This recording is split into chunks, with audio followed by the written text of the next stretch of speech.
Hold on for these hits from 1973. It wasn't just a calendar year, it was a temperature. Airwaves hummed with moody ballads, swaggering riffs, and choruses that could shake the dust from arena rafters. Tonight, we're rewinding to 10 tracks that still land like thunder. Songs cut on mobile studios and in midnight sessions, road-tested on sweaty stages, and carried for decades in glove compartment mixtapes, in no particular order. Let's get started. Number 10, We're an American Band, Grand Funk Railroad. 4 guys, 1 mission statement. Drummer Don Brewer writes it, sings it, and spells it out over the most famous cowbell pop of the decade. With Todd Rundgren producing at Criteria Studios, Grand Funk trims the jam and doubles down on punch, tightly wound guitars, a chorus that kicks the door in, and tour diary details that sound like postcards from a wild summer. Sweet, sweet Connie. Morning hotel coffee. The bus at sunrise.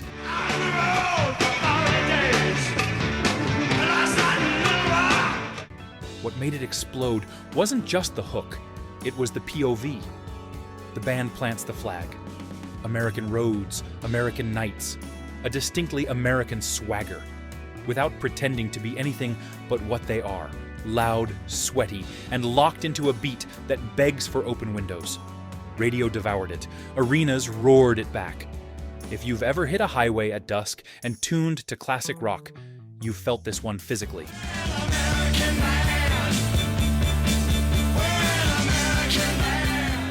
Number 9, Free Bird, Lynyrd Skynyrd. Part farewell letter, part electric prayer. On Skynyrd's 1973 debut, Free Bird begins as a gentle goodbye and grows into a coda that seems to lengthen your own breathing.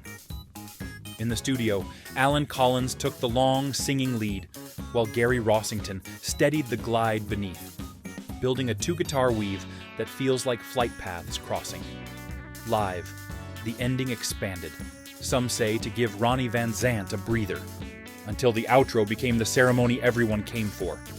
There's too many places I've got to see. Too long for radio? DJs spun it anyway. Too earnest for irony? Fans made it a calling card. Play Free Bird became a joke, because it was also a truth. The song is a communal rite, an invitation to feel something huge without embarrassment. Grief, freedom, devotion to the craft. 9 minutes that explain why the guitar solo still owns a corner of the human nervous system. I must be traveling on now. Number 8, Hypnotized, Fleetwood Mac. Before the California Sun harmonies of Stevie Nicks and Lindsey Buckingham, Fleetwood Mac had a different kind of spell, cool, nocturnal, and just a little uncanny. Hypnotized, from mystery to me, is Bob Welch at his most quietly magnetic. A rolling, jazz-leaning shuffle from Mick Fleetwood, John McVie's patient bass, and twin guitars that move like headlights through fog. Welch's lyric reads like a campfire story told by someone who might have seen something. UFOs, odd coincidences. The sense that the world gets stranger after midnight. I hear talk about Mexico, where a man flies over mountains. They tracked it with the Rolling Stones' mobile studio parked outside a country house in Hampshire. Then shaped the mix so the groove breathes.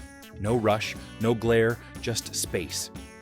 It barely got a traditional US single push, yet FM programmers picked it up and audiences followed. Live, the song worked like its title suggests. Not flashy, but irresistible. You can hear the Mac to come in the mood, the faith in feel, the appetite for atmosphere, and the belief that a whisper can carry farther than a scream. Remember a talk about North Carolina in a strange. Number 7, Rock On, David Essex. Here's a hit that breaks the rules by removing half the furniture. Rock On is mostly air and echo. Herbie Flowers' slinky bass weaving in and out of caverns carved by producer Jeff Wayne. No bold guitar wall, barely any keys, just a hypnotic pulse, and a vocal that sounds like it's coming down a neon alley at 2 a.m. Summertime blues, jump up and down in your blue suede shoes. Essex aimed at a sideways salute to the myth of early rock and roll. James Dean, faded 45s, that ache of youthful cool. Then delivered something completely modern for 73. The recording feels almost accidental in the best way. A couple of takes, a mix that lets the reverb ripple, and suddenly a track that doesn't fit the radio standard becomes a radio staple. What sells it is attitude, dreamy but focused, minimalist but never slight. It's a reminder that groove is sometimes enough, and that a bass line can carry a whole movie in 3 minutes. And where do we go from here? Number 6, Angie, The Rolling Stones. The world's most swaggering band sets the swagger down and reaches for a handkerchief. Angie is stripped to essentials. Nicky Hopkins' piano like frost on glass, acoustic guitars in soft focus, and Mick Jagger's voice recorded as if the microphone is inches away.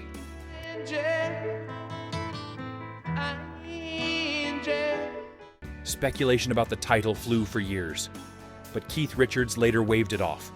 The name fit the melody and the feeling. And that feeling is the point. Resignation edged with hope, heartbreak illuminated rather than dramatized. What's striking is the confidence it takes to be this still. No big drum kit, no walls of amps, just a melody and a lyric delivered with restraint. When the chorus rises, Angie, you can't say we never tried. It lands like a confession you kept rewriting in your head. Released as the lead single from Goat's Head Soup, it reminded everyone the Stones could silence a room as easily as they could shake it.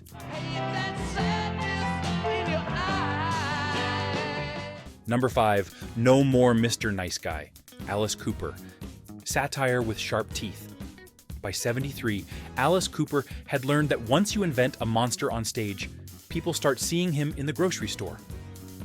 No More Mr. Nice Guy turns that perception into a sing-along snarl. Co-written with guitarist Michael Bruce and produced by Bob Ezrin, the track is all compression and punch, snappy guitars, a melody you can shout from the cheap seats, and lyrics that wink as they bite.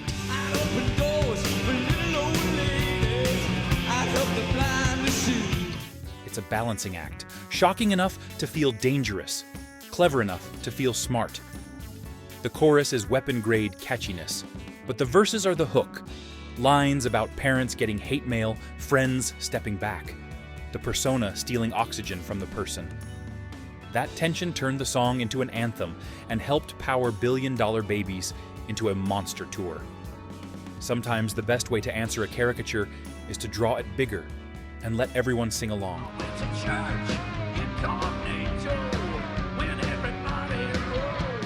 Number 4, Lagrange, ZZ Top. The boogie that will not quit. Lagrange, from Tres Hombres, rides a John Lee Hooker-style engine. Chunka-chunka rhythm, a kick drum that feels like a boot on old wood. And Billy Gibbons' guitar tone that sounds equal parts tube amp and barbecue smoke. The lyric nods to the not-so-secret chicken ranch outside the town of Lagrange. A sly grin, a local legend, and a rhythm section that never loses the pocket.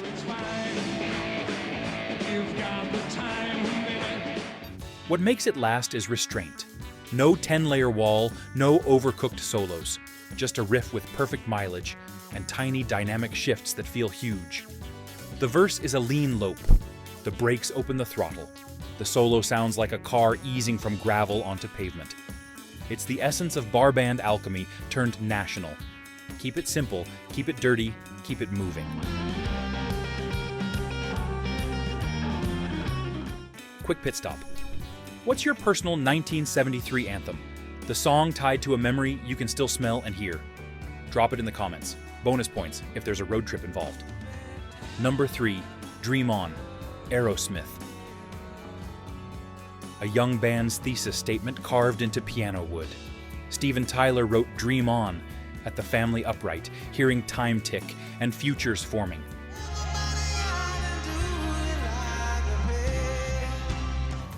On Aerosmith's 1973 debut, the song first made a modest dent. But that long version, with the patient climb and the sky-split scream, kept planting roots.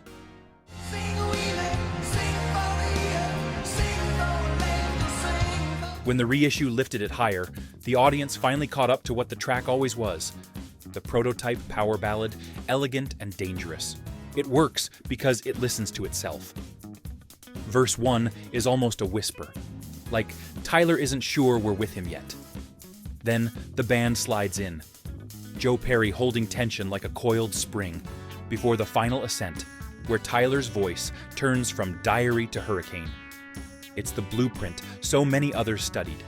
Start small, build honestly, let the last minute feel like a door blowing open.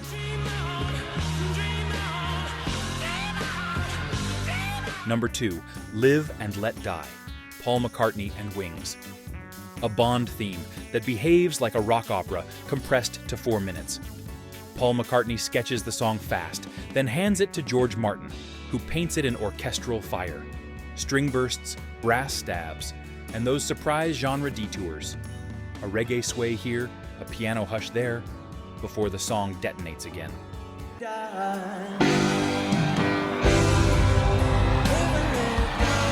Recorded at AIR Studios, it helped redefine what a film theme can be. Not just mood music, but a set piece. Live, it's practically a theater cue, lights strobing to the orchestral hits, the band slamming the reprise like a door. And for McCartney's post-Beatles catalog, it's a clear line. Pop craftsmanship meeting cinematic scale. You can almost see the iris of a camera opening and the chase beginning. Decades later, it still crackles out of PA systems like a controlled explosion.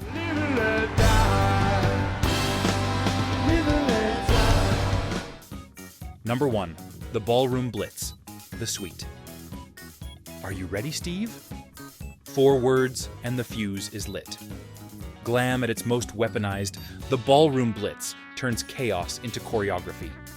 After a real-life gig in Scotland went sideways, bottles thrown, band ducking for cover. Writers Nicky Chin and Mike Chapman took the incident and spun it into a high-speed sugar rush. Marching band toms, call and response vocals, guitars that sparkle like shattered mirror.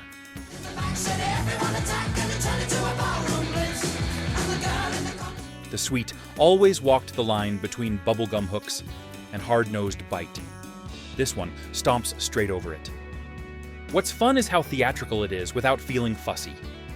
The band compresses an entire stage show into a single blast. Introductions, crowd incitement, tension, release. It's glitter with a bruise, menace with a smile, and proof that a song can be both tongue-in-cheek and built like a tank.